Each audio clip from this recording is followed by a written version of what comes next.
Babalu's Sports Show, where we talk Wisconsin sports and anything pertaining to Wisconsin sports. Thank you all for joining me here today. If you're returning after watching my first episode, thank you and welcome back. And if you're new here, I hope you like what you see and join us for the next edition. I got lot to go through today, and I'm going to start out mainly. I'm going to talk the whole half hour about the Milwaukee Bucks. So we need to get started so I can get through everything I want to get through today. Uh, the Bucks this last week, their winning streak was snapped by the Philadelphia 76ers in a 130-133 heartbreaking loss. But all is not lost with that game. I was impressed with a lot of things I saw there. The, specifically, Giannis had a decent game. I'm a little suspect, maybe. I really liked what I saw from.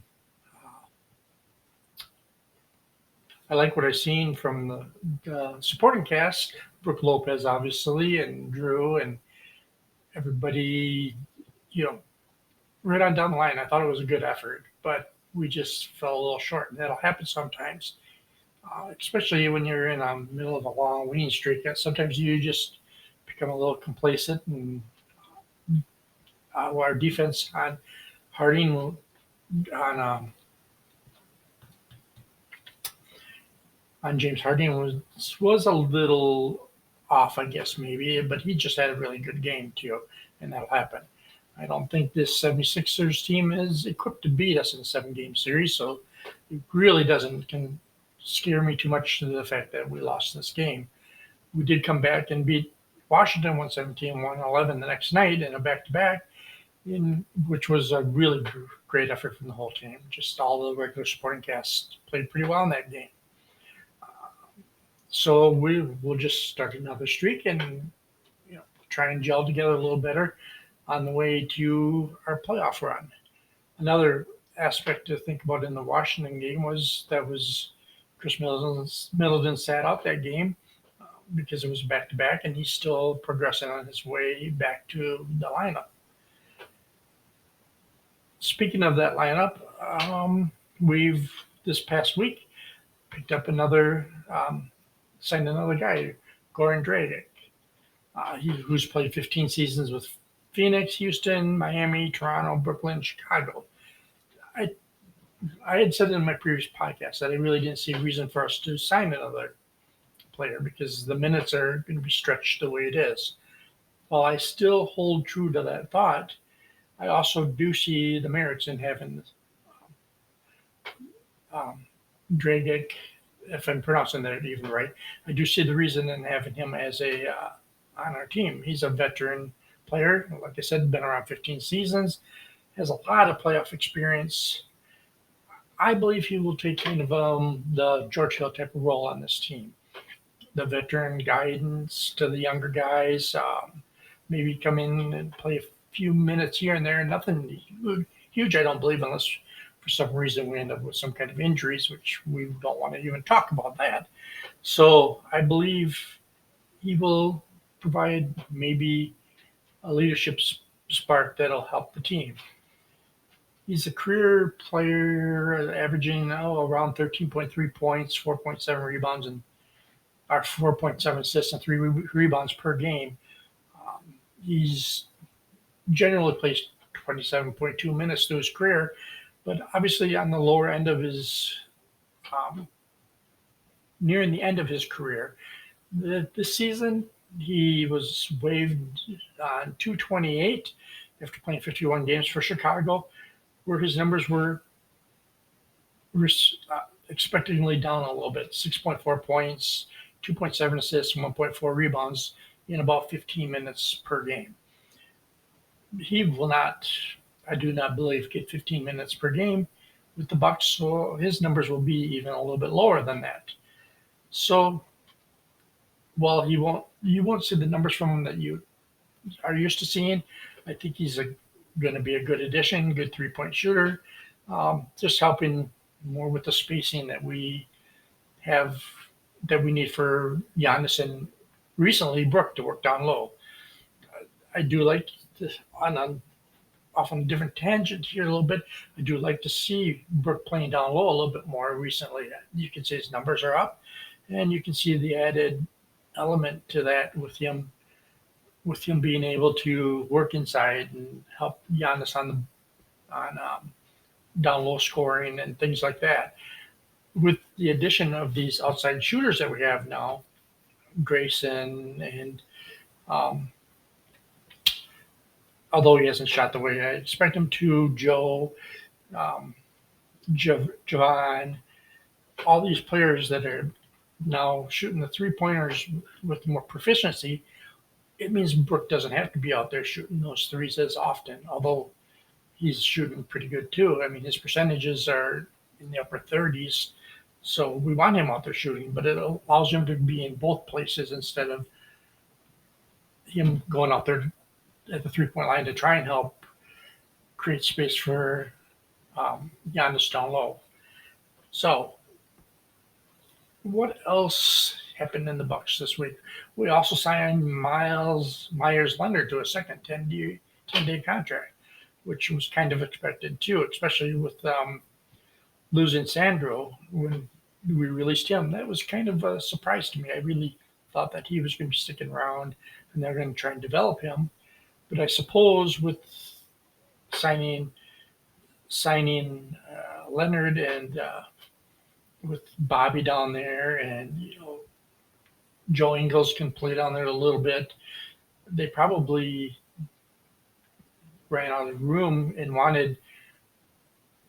ran out of room for the big guys and wanted to add another guy out on the perimeter. So he became expendable so that they could bring in Dragic.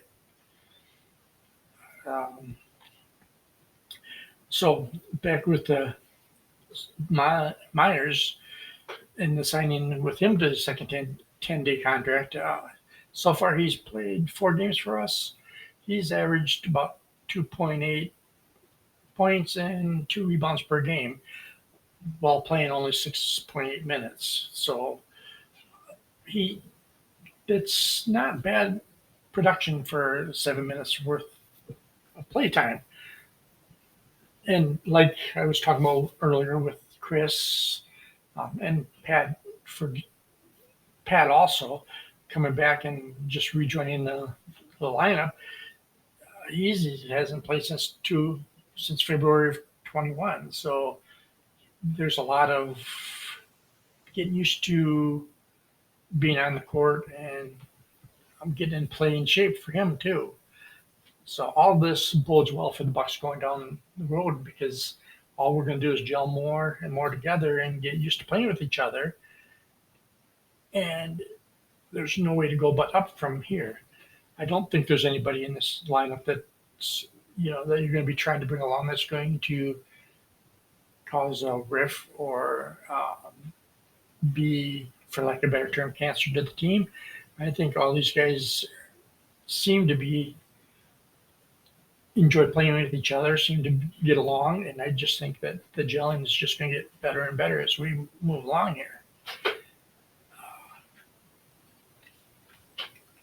I don't know how many of you have seen this, but Coach Bud was just named Coach of the Month for the month of February, too, for the NBA. I think it's well-deserved. I mean, we didn't lose a game in February. So I believe we were 10-0. Not positive on that, but I know we didn't lose a game in February. For Coach Bud himself, this is his first Coach of the Month award since February of 2020. And then, let's see, before that, he'd won 3 of them in 2019, January, February, and December. So I guess looking at these numbers, February appears to be the month for Coach Bud because he's won Coach of the Year in February in 2019, 2020, and now again in 2023. So going forward, I guess look out for the Bucks and Coach Bud in February. Another thing going on just recently, just last night's game. More going on with the Bucks. Let's see. In that Washington game, the 117-111 victory that got him hopefully back on the road to another winning streak, Giannis got a triple double. A little, let's just say it's caused quite a controversy. He did have 23 points, 13 assists, and 10 rebounds. But this last rebound, if anybody didn't see it, was we were running out the clock. He dribbled down last few seconds of the game, threw it off the backboard to himself, and that was his 10th rebound to create the triple double. There are a lot of people out there, and rightfully so, that don't feel that that's a real triple double. I thought they was stat pounding, all kinds of different conspiracy thoughts and things that way. My take on it, I believe he was dribbling down, maybe trying to be funny, although I don't believe that. What I really believe happened is he dribbled down, decided that he wanted to make sure they had enough time to run out the clock, threw the ball off the backboard to himself to reset the clock. No, I guess now, thinking about that, that wouldn't work because off the backboard does not reset the time clock. So I guess other than just grab another rebound or goofing around, I guess I don't see the purpose of bouncing off the backboard. But I don't think there was anything. I want to say I don't think there was anything where he was stat pounding or any ill motives in his actions that make me any less. Let's just put it this way: I can't picture him doing that just as a self-centered, self-promoting type of action. I think it's just a spur of the moment thing that he did, and we'll probably hear more about it since it's causing such a controversy. I'm sure there'll be more coming out, and maybe something from him that'll explain to us what exactly happened and what he was thinking in those moments. Okay, enough said about that. Let's move on a little bit here. I kind of want to, with our lineups pretty much set now, I kind of want to go into what I think is going to be probably our playoff lineup going forward once we get to the playoffs. Assuming everybody is injuries, there's no other injuries, everybody's back fully playing. This is what I think will probably be, in my opinion, just the best lineup going forward into the playoffs, giving us a good chance to win. We have on our lineup, in our roster now, we have guards Drew Holiday, Grayson Allen, Javon Carter, Goran Dragic, AJ Green. Pat Connaughton is listed as a guard. We all know he plays many different positions based on the lineup that we got out there. Same thing can be said for Wesley Matthews. Then forwards, we have Giannis, Chris Middleton, Bobby, Joe Ingles, Jay Crowder, Myers Leonard, Marjon Beauchamp, and Thanasis. And then our only real center listed was Brook Lopez. But again, we all know Giannis will play in that position, depending on the lineups. So will Bobby, Myers. So, I mean, there's just a lot of different lineups that we can mess with and play with there. I believe that our lineup is going to be probably at the guard position, probably Drew and Grayson Allen. Depending on the matchups, that could also be, you could also put Pat in there. Maybe Jay Crowder, depending on how we're going to run that. The forwards are definitely going to be Giannis and Chris Middleton once we get to the playoffs. And the center will be Brook.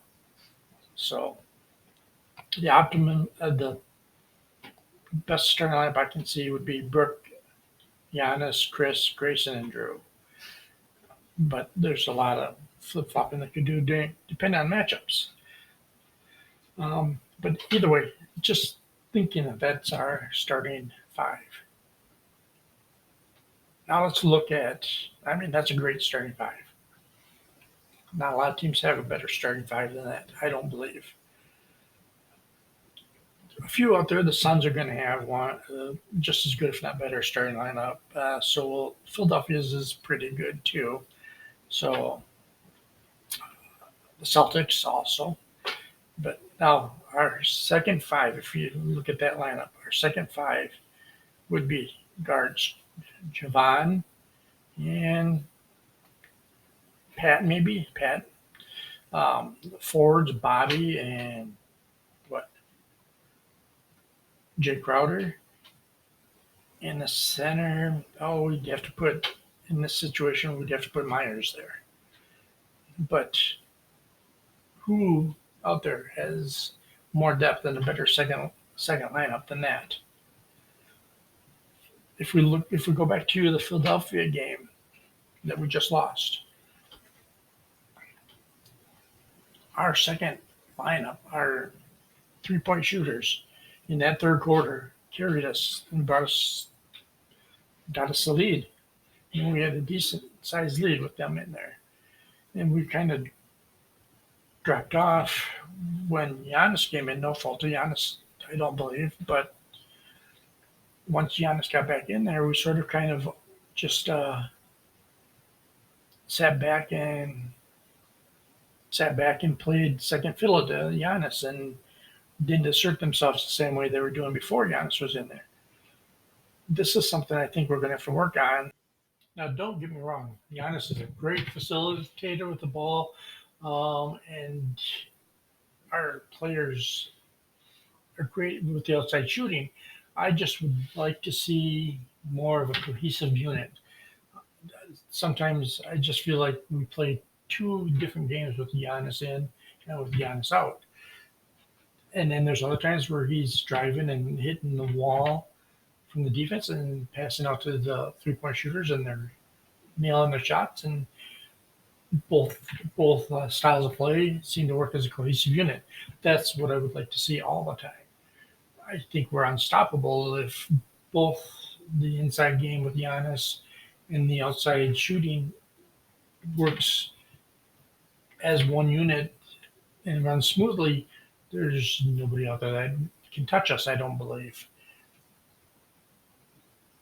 I guess that it depends on the game. It depends on what the defenses are giving us. I get all of that. All I'm saying is I would just like to see it smoothly run it, because sometimes when Giannis is driving, they're so busy. So it looks like the players are so busy trying to draw out their defenders that they're not moving. I think that's one thing where Pat Connaughton is a very big plus for us, because you'll see time and time again when Giannis is down there working the paint, you'll see Connaughton come slipping in from the outside, and Giannis will give him a pass for a reverse layup or a slam dunk or whatnot. I don't see a whole lot of other players, with maybe the exception of Grayson Allen, that will do that, that will run down into the paint while Giannis is down there. Because I think they're wanting to give him his space so much that they're giving him too much space, and I think that does a disservice to the offense. Just a small critique that I have. It's hard to critique a team that's playing so well. So it's just something that I've noticed through the years, that even last year, that I noticed that I think is something that Coach Bud and the team could improve upon a little bit. Just a little bit of advice from a fan that has no coaching experience or anything whatsoever. So obviously, just my opinion. So the playoffs, they're coming up. We're coming down the stretch around, an exciting time of basketball for most NBA teams that still have a glimpse of hope for the playoffs. So let's just back our team and see see if we can make this another championship run, which I strongly believe we will. So I guess that's all I have for today. Next up for the Bucks is a game. We go to 3-game. Oh, I should look at the schedule again. 5-game road trip where we hit Orlando Tuesday and Thursday's the Nets before a national televised game at the Golden State Warriors on Saturday. So let's see if we can get 3 victories out of the Bucks this week, and next week we'll talk again and see where we're sitting at that time.